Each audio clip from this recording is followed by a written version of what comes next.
In this tutorial, we're going to go through and we're going to make a high poly version of our Gladius. So here I have my Gladius model that I've completed. I'm going to come in, Tools, Scene Explorer, make sure that's on. And with my sword model selected, I'm going to come over here and rename it. I'm going to give it my initials, BN, oops, select the whole thing, BN underscore Gladius underscore LP, because this is going to be my low poly model. I can actually at this point select my reference in the background and just delete it. I don't need that anymore. So here's my sword, and come up here, make a selection set for it so it's easy to select.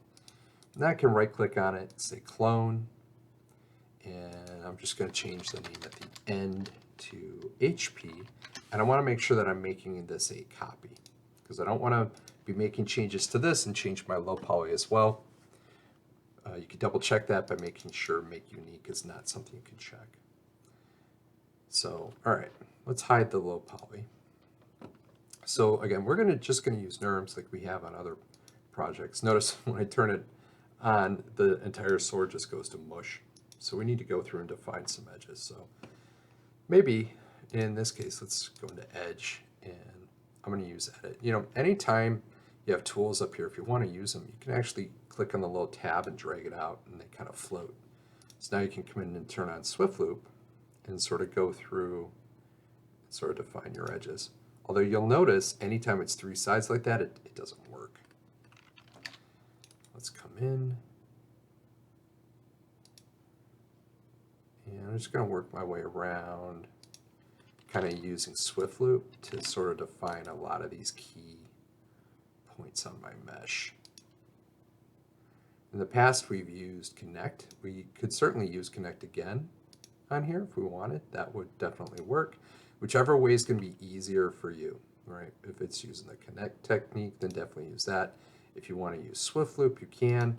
Just know Swift Loop, much like connect as well, isn't going to work if you don't have a four-sided model. And as you can see, Swift Loop does occasionally like to click on other objects or other edges, maybe not the one you want. So you'll just have to really pay attention to what it's clicking on.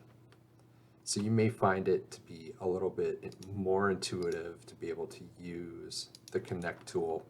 As a reminder, I'm going to turn this off, turn off Swift Loop by right clicking on it. If I select an edge and hit ring, I can turn on connect. And if I set it to 2 segments and then just increase the pinch value. There you go.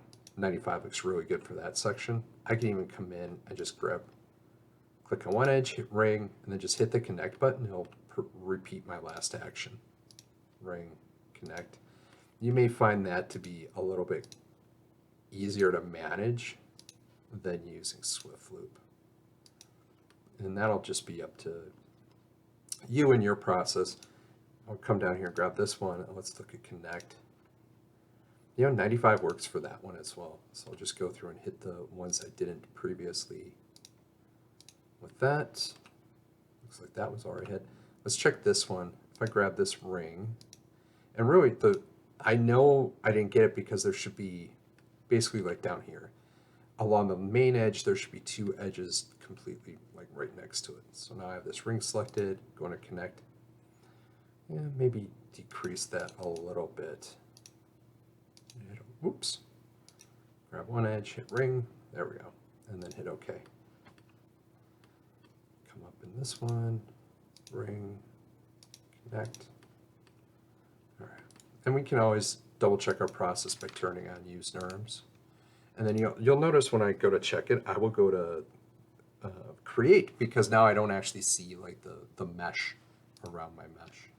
Or its cage, the original mesh cage that it has. So there we go. See those orange edges, that represents the mesh itself. All right, so there's other ways we could go through. Like if I hit ring, I could float my loops out here, and I could do like a float connect for something that's kind of rounder like this. And if I turn on NURMS, you see how it sort of preserves a little better. because I've actually kind of rounded it out slightly. Don't want to do that too much though. Okay, let's grab this, the ring, kind of orbit around. Let's see where he is. In this case, connect. Yeah, that 92 would be just fine for him. That'll probably work good for this one too. Yeah, that's good enough. All right, and then everything right here on the top, oops, it's hard to zoom in on it, especially with the mouse wheel, because this is a really small mesh. So let's move to just select only, and I'm gonna go through, and in polygon, I want to select all the polygons on the very top of this mesh. And let's go out to the quad view and zoom in. I'm going to click above. All right. And we just want to orbit around, make sure this is the only thing we have selected. Hitting Z, that helps to zoom in. Okay, good. That's the only thing I have. So in this case, there's no really good way to like add a loop in there. And so in this case, I select all those meshes and I just use inset, but I inset it negative like 0.1. Or no, I give it a small value like 0.1, or looks like I'll have to do like a 0.01. Yep, 0.01 I'll do it. So it's a very small value because it is a very small amount. So we want to push those in just a tiny bit. But you can see now when I turn on NURMS, oops, I'm going to select a polygon, and then use my orbit down here so it orbits around what I have selected. You can see that holds that shape a lot better. All right, everything's generally holding up pretty well. I need to, the bottom's going a little bit mushy here because we need to do the same thing where we come in and grab these polygons. So let's make sure we're in select only. Sometimes it helps to turn on ignore backface when you go to select. That way it won't select polygons on the back side of the mesh. You'll just need to remember to turn that off. All right, let's hit zoom, and then we'll orbit around, make sure we didn't get anything extra, and then we'll just do a little inset. It's got that tiny amount from before. Maybe we'll do like 0.05. That looks good. Hit OK. All right, there we go. Let's turn on our NURMS. Generally, it's looking pretty good. We do need to do some work to preserve the overall shape of the sword.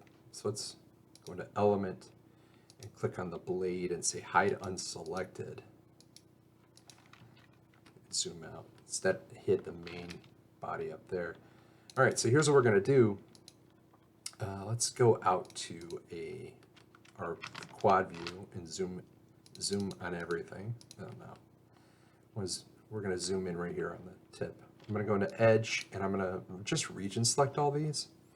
And now I'm going to actually use Connect. And I'm going to connect this like 98. Oops. Uh-oh. I accidentally clicked on State Sets, and I accidentally committed to my change to the mesh. All right, there we go. So let's grab those, open up Connect. There we go. Let's increase this value, just dragging it up to kind of match what I had up there a little bit. Maybe that's 98. Yeah, that's pretty good. And you can see now it's sort of adding edges at both sides. So just say OK to that. Oh, you know what? Actually, I'm going to undo that. Because let's look in here. It's going to be easier if we do this from above. We want to grab everything. I'm going to turn off Ignore Backface. And let's, oh boy, yeah, make sure Ignore Backface is off because I'm trying to grab edges on both the front and back. So the reason I undid that is because I want to make sure we get edges defined here from the sides. It's easier to do that. So now we'll turn on Connect. We already have a really tight value there. Maybe we'll set it to like 96. And now we'll hit OK. Grab those edges from the other side, and we will just connect them. And so we're manually doing this because Connect, we can actually select edges and connect them from the side easily. So, all right, now we'll grab everything here at the tip of the mesh, and we'll say connect those together. We do get this little bit of a weird point thing. If we turn on NURMS, for the most part, it's holding up its shape fairly well there. Let's define.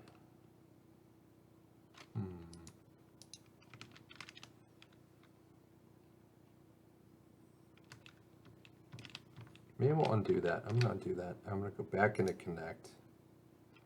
Oops. Make sure this viewport's active. I'm going to hit connect. I'm going to set it to like 98 so it gets even tighter up there. And then I will come in and let's see what we get. Let's zoom out here. Is it not showing me anything? Great.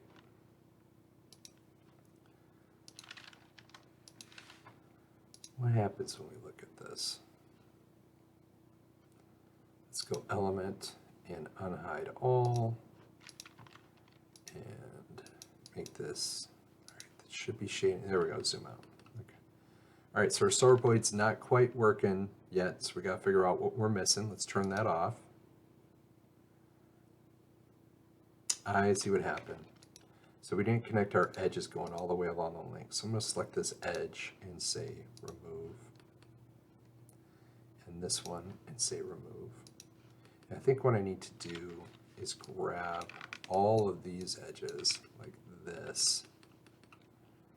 And then the ones here, and just grab the handle and hide that again. Okay, we'll grab all these edges.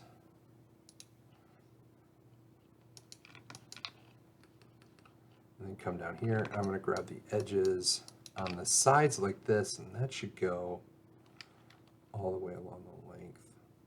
You know what? I'm going to select this one and hit remove. And then I'm going to grab basically everything that's not the center or the outside, but I'm getting all these edges going around. There we go. And now let's try connect here. There we go. See how it's now continuing all the way down and along the length? I may have to use this zoom at the bottom to zoom in. I'm going to hit OK, and let's turn on NURMS. There we go. That worked out. All right. That did a much better job creating a subdivision for it. So hopefully you'll be able to follow along with it. There's a number of different ways we tried. Eventually what we ended up having to do is select all the edges that basically would effectively be a ring if this was a ring that came around. It's just that it happens to be triangles at the end. So let's go over to polygon and unhide all so you can see the entire thing. Then we'll just come over here to create and look, and now we can see there's our sword, and it's looking really good as far as holding up its form for the high poly mesh. Like I think that just turned out fantastic. That looks really good to me. So come in here. What happens if we clear all and just assign it one smoothing group? I bet it's going to look even better. Yeah, because the only detail you're seeing then is not smoothing groups, it's the edges that we defined with our NURMS. So that looks really awesome. So, well, all right, so I have a name for that. That's my HP. Did I make a selection set? No, let's go ahead and do that. HP. All right, and then we'll save this and turn this in, but that's now we have a high poly sword. So maybe save this as another version.